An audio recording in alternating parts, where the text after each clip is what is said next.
Tarii biyya jechuun uummanni miliyoonatti lakkaa'amu yookiin dhibbatti lakkaa'amu kan itti argamu, magaalotaa fi baadiyyaa hedduu kan qabu, konkolaattonni baay'een asii fi achii kan irratti deddeebi'an, xiyyaarota urrii keessaa hulluqan, dooniiwwan galaana daakan, dhaabbilee mootummaa fi miti mootummaa kan itti baay'atanii fi kan kana fakkaatan fakkiiwwan hedduun gara sammuu keenyaatti dhufuu ni danda'a.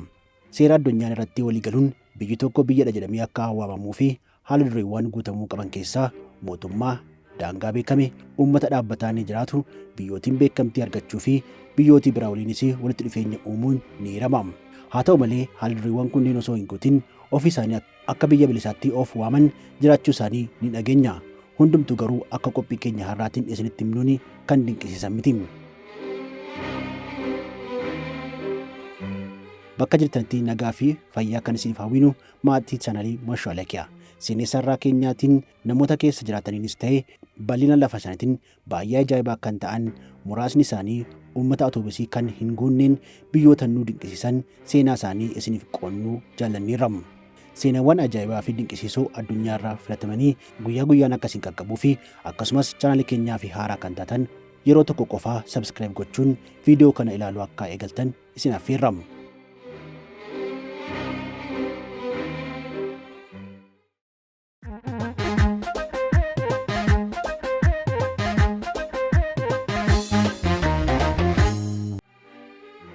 Dursa kan argannu kutaa biyya Ameerikaa Neevaadaatti dhiyeenyaan kan argamtu, namoonni lakkoofsaan baay'ee xiqqaa kan itti jiraatuu fi beekamtii kan hin arganne Riippaabilika Moolaasiyaadha.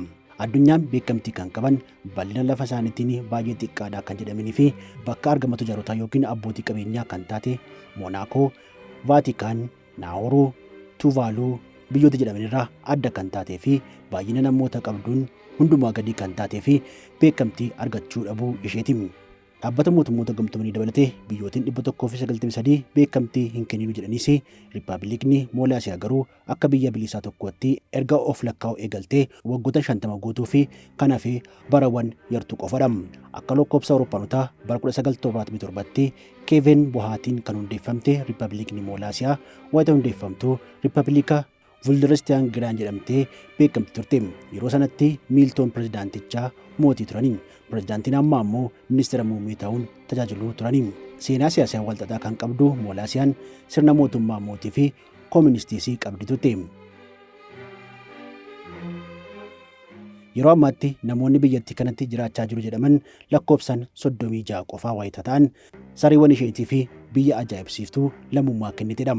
Guyyaawwan kabajaa ayyaana uummataa, guyyaa heera mootummaa fi shunkurtii diimaa itti dinqisiifatan haala addaatiin ni kabajji.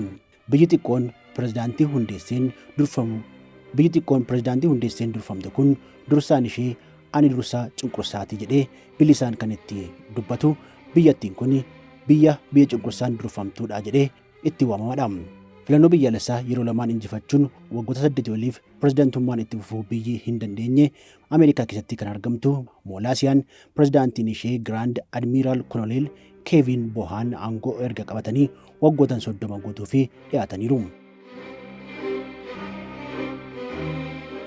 Riippaabilikiin Moolaasiyaa caasaa mootummaa dimokiraatawaa jedhu hin beektu. Paartii siyaasaa morkataas biyya sana keessatti kan yaadamu miti. Seenaa ishee keessatti filannoon mootummaas hin beekamu. Biyyattii kan dursan hundeessaan ishee Keevin Bohaan fi giftii durii haadha manaa isaanii qofadha. Bal'inni lafa ishee hektaara 4.6 qofadha. Kunis araddaa tokko kan caalu miti. Galaana Antarktikaa keessatti iddoo kan kooti jettus qabdii ni jedhamaafi. Army of Moolaasiyaa yookiin raayyaa ittisa biyya Moolaasiyaa kan jedhus ni qabdi.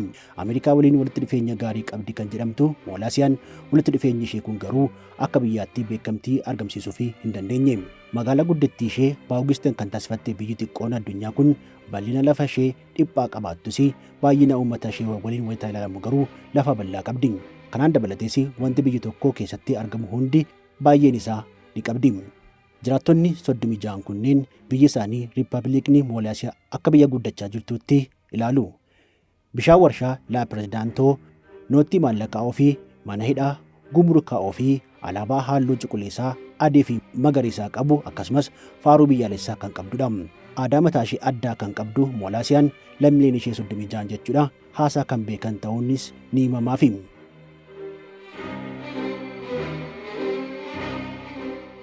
Biyyattiin ajaa'ibduu Moolaasiyaa kun waan raawwatteen dhimmoota nama kolfisiisan kan qabdudha. Fakkeenyaaf mee haa ilaallu. Akka lakkoofsa Awurooppanotaa bara 1999tti raayyaan ishee tokko daangaa Ameerikaa akka ce'u waan gootee fi akka biyya barateetti komatamteetti. Namoonni 36 qofti kan keessa jiraatan Moolaasiyaan lakkoofsa raayyaa xiqqaa addunyaa kanaasii qabachuun dhumarratti argamti. Ogummaa harkaa kan jajjabeessitu biyyattiin xiqqoon kun mallattoon ishee baay'een hojiiwwan ogummaa harkaa akkasumas bu'uuraalee misoomaa ishees lammiilee isheetiin kan hojjetamanidha. Kanaanis oomishawwan biyya alaa caalaa dandeettii lammiilee isheetiin kan oomishaman akka deeggartu ni himama. Mootummaan Ameerikaas ta'ee dhaabbanni mootummoota gamtoomanii akka biyyaatti beekamtii kennuu baatanis Moolaasiyaan garuu sosochiin ishee hundi akka biyya bilisaa fi birmadummaa qabdu tokkottidha. Nootii maallaqaa ishee ittiin bittuu fi gurgurattu doolaara Ameerikaa osoo hin taane ofuma kan hojjettee fi vaalooraa jettee kan moggaaftee fayyadamti. Uummanni ishee afaan Ingiliffaa fi Ispireenaatoo ni dubbatu. Baankii mataa ishee qabaattus mana bal'ina suuqii tokko hin caalletti fayyadamti.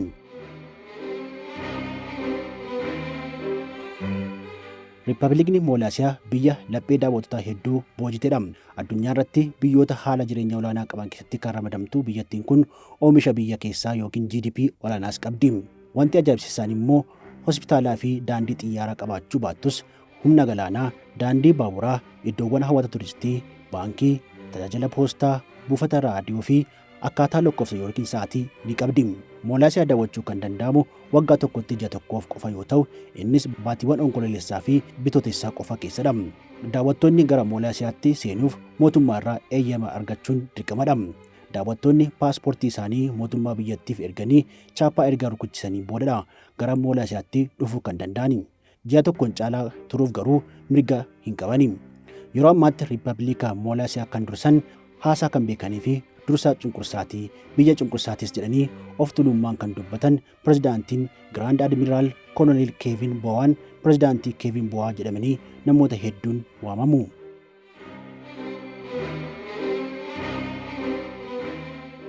Addunyaan keenya biyya baay'ee xiqqootti qabdutti wayitee ceenu Liiberlaand yookiin Riippaabilika Liiberlaand bilisa taatee arganna. Gidduu Kirooshaa fi Sarbiyaatti kan argamtu Liiberlaand faallaa Moolaasiyaan heera mootummaa mataa ishee kan qabdu, daangaa yeroo mootummaa ishee ol kaasuun fi aangoo gadaanaa kennuun lammiileen ishee bilisummaa dhuunfaas ta'ee dinagdee akka gonfatanii fi kan hojjettu namoota 1,096 fi biyya lammummaa kennitedha. Haala nama dinqisiisuun akka lakkoofsa Awurooppanotaa bara 2015tti kan hundeeffamte Liiberlaand lammiileen ishee gibira kan kaffalan akka biyya keenyaa yookiin addunyaatti galii fi baasii yookiin bu'aan ilaalamee osoo hin taane fedhii isaaniitiin kan kaffalani. Lammiileen ishee yoo fedhan gibira ni kaffalu yookiin kaffalu dhiisuufis mirgi isaanii kan eegamedha. Jecha jiraachuu fi akka jiraatan taasisuu qabachuun kan beekamtu Liiberlaand alaabaa fi caasaa mootummaa ofiis biyya qabdudha. Nama siyaasaa Cheek Riippaabilik Viit Deejlikaan kan hundeeffamte biyyattiin xiqqoo ardii Awurooppaa kun bal'ina lafaa kiiloomeetira 7 daangeffamteetti. Gara Haayitii, Koolombiyaa, Maalaawii fi biyyoota birootti seensisuu kan dandeessisu paaspoortiis ni qabdi. Dhaabbileen 91 galmaan Liiberlaanditti ni argamu. Namoonni 700,000 fi 69,000 ta'an immoo lammii biyyattii ta'uu fi galmaanii eeyyama eeggachaa jiru. Liiberlaand biyya of dandeessee taatus ollaawwan ishee Sarbiyaa fi Kirooshaan garuu sa'aatii 24 of eeggannoo ija hamaatiin eegaa jiru. Akka tasaa namni seeraan alaan daangaa biyyattii ce'ee mana hidhaatti of argata.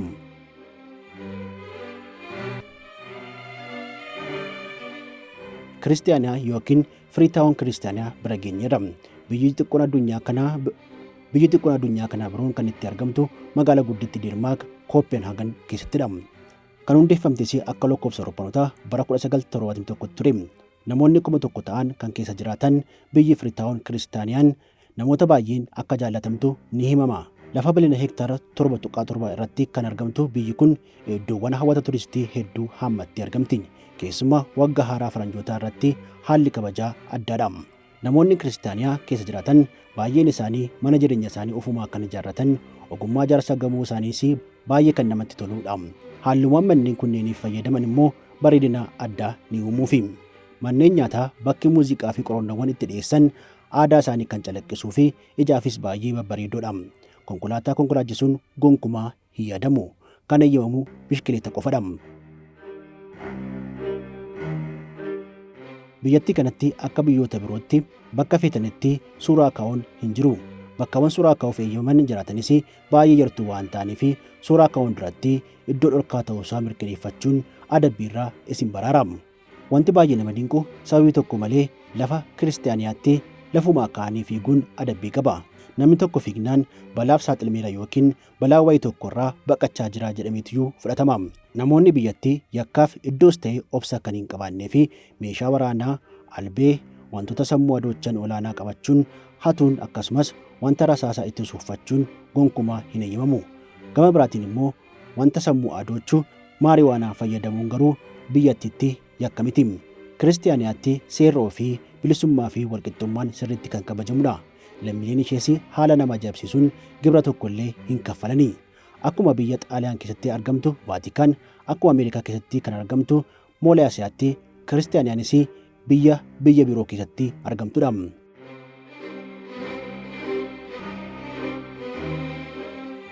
Mee gara olaantuu addunyaa kanaatti Ameerikaatti deebinee biyya baay'ee xiqqoo odola irratti argamtu isin haa beeksifnu.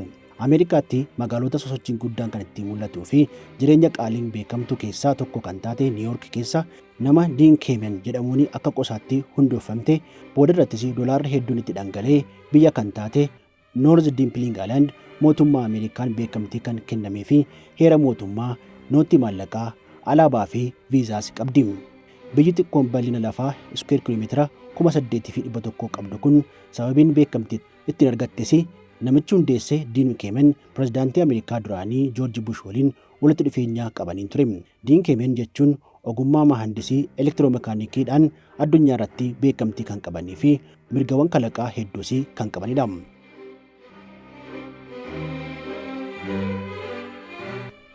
Xaaliyaan keessatti akka biyya tokkootti kan of bulchitu Vaatikaan qofa miti.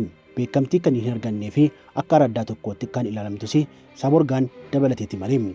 Kaabaa Xaaliyaan Lugaaraa keessatti kan argamtu Saaborgaan akka biyya tokkootti beekamtii argachuu dhabdus akka biyya tokkootti akka ilaalamtuu fi hojiiwwan hedduu hojjettee itti fayyadamaa jirti. Jiraataan Saaborgaa Joorjiyoo Korboonee jedhamanii fi namichi abaaboo kunuunsu bara 1960moota keessa Saaborgaan biyya mootiin durfamtee hundeeffamtuu qabdi jedhee gaaffii abbummaa ni kaasa. Achiin boodas humna poolisii ishee hundeessitee nootii maallaqaa hojjettee alaabaa, lakkoofsa gabatee konkolaataa fi paaspoortii mataa ishee qopheessitee beekamtii argachuu dhabdus akka biyyaatti durfamaa jirti. Mootiin ishees kanuma ishee hundeesse Joorjiyoo tokkoffaa ta'anii hanga lubbuun isaanii darbe bara faranjoota 2009tti dursaa turani.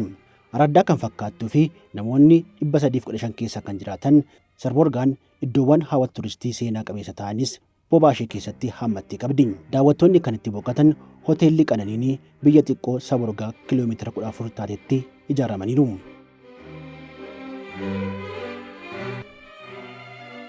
Ajaa'iba jennee dinqisiifachuu keenya wayitaatti fufnus biyyoota xiqqoo hanga ammaatti daawwanne keessa adda kan taatee fi Siwiidin keessatti kan argamtu biyya Laadooniyaa bira geenya. Royaal Riippaabilik Laadooniyaa aartistii lammii Siwiidin kan hundoofte namni tokkoyyuu kan keessa hin jiraannee fi biyya namoota 29,000 fi lammummaa kennitedha. Asirratti biyya kan jedhu haala addaatiin ilaalamuu qaba. Waggoota 29 duratti ogeessa artii bocaatiin Laars Vilkiisin kan hundeeffamte Laadooniyaa Reemaanii jedhamtes ni beekamti. Addunyaan beekamtii kan dhorke Laadooniyaan raayyaa qaamaan mul'atu osoo hin taane raayyaa dijitaalaa qofaa qabaachuun addunyaarraa biyya qophaadha. Bara faranjoota 1980 keessa bocawwan Laars Vilkiisiin hojjetaman yeroo sanatti bulchitoota naannoo sanaa turan iddoon itti kaa'aman dhorkamanii ogeessa kanaan mana murtiitti himatamanii Laars Vilkiisii fi mirgi waan kennameef akka biyya tokkotti hundeeffamuu fi daandii akka eegalte seenaawwan ishee ni mirkaneessu. Artiif xiyyeeffannoo kan kennamu Laadooniyaatti caasaa mootummaa kan qabdu, lammiileen ishee bakka jireenyaa kan hin qabnee fi biyya ajaa'ibduudha. Pirezidaantiin dursaan biyyattiis muummee ministeeraas ta'ee caasaa kan qabdudha. Laadooniyaan ministeerota biyya keessaa fi alaa akkasumas ministeera faayinaansii qabdi. Filannoo mootummaa kan gaggeessitu Laadooniyaan heera mootummaa lammiilee isheetiin ragga'ee fi bulchiinsa mootummaa qabdi. Akka lakkoofsa Awurooppanotaa bara 1996tti biyya bilisaa ta'uu ishee kan labsite Laadooniyaan waggaadhuma itti hundooftetti jechuunis bara faranjoota 1997tti heera mootummaa ishee raggaasiteetti.